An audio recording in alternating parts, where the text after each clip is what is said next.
Hi hello friends, welcome back to Naveen vehicles. Friends, ఈరోజు మన ఛానల్లో స్వరాజ్ 735 బండి అయితే అమ్మకానికి తీసుకురావడం జరిగింది సెకండ్ హ్యాండ్లో. ఈ బండి డీటెయిల్స్ చెప్పే ముందు మీకు ఒక చిన్న ఇన్ఫర్మేషన్. మీ యొక్క సెకండ్ హ్యాండ్ వెహికల్స్ ఏవైనా అమ్మాలనుకుంటే ఇక్కడ స్క్రీన్ మీద కనపడుతున్న మా వాట్సాప్ నెంబర్కి ఫొటోస్ అలాగే వీడియోస్ సెండ్ చేయండి. మా ఛానల్లో ప్రమోట్ చేయడం జరుగుతుంది. ఓకేనా ఫ్రెండ్స్, అందరూ తప్పకుండా మన ఛానల్ని సబ్స్క్రైబ్ చేసుకోండి. ఫ్రెండ్స్, ముందుగా ఈ బండి ఉన్న లొకేషన్ వచ్చేసి నల్గొండ డిస్టిక్ చిట్యాలలో అమ్మకానికి అయితే సిద్ధంగా ఉందని ఓనర్ చెప్పడం జరిగింది. అలాగే బండి యొక్క మోడల్ చూసుకున్నట్టయితే 2014 అని ఓనర్ చెప్పడం జరిగింది. బండి అయితే నెంబర్ 1 కండిషన్లో ఉందని చెప్పడం జరిగింది. ఓన్కి నడుపుకోవడం జరిగిందని, సింగిల్ హ్యాండ్ బండి అని చెప్పడం జరిగింది. అలాగే పేపర్లు కూడా అన్నీ క్లియర్గా ఉన్నాయని ఓనర్ చెప్పారు.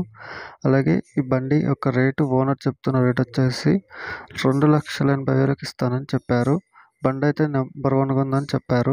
ఆయిల్ కూడా అన్నీ చేంజ్ చేయించామని చెప్పారు. టైర్లు చూసుకున్నట్టయితే మనకు 90% ఉన్నాయని చెప్పారు. ఇంజన్ అయితే ఎటువంటి సౌండ్స్ ఏం లేవని చెప్పారు. పేపర్లు కూడా అన్నీ క్లియర్గా ఉన్నాయని చెప్పడం జరిగింది. మీలో ఎవరికైనా బండి నచ్చి కొనాలనుకుంటే ఓనర్ నెంబర్ కింద టైటిల్లో ఇచ్చాను. ఓనర్కి కాల్ చేసి ఫుల్ డీటెయిల్స్ తెలుసుకోండి. తప్పకుండా అందరూ మన ఛానల్ని సబ్స్క్రైబ్ చేయండి, షేర్ చేయండి, లైక్ చేయండి. ఓకేనా ఫ్రెండ్స్, థ్యాంక్స్ ఫర్ వాచింగ్.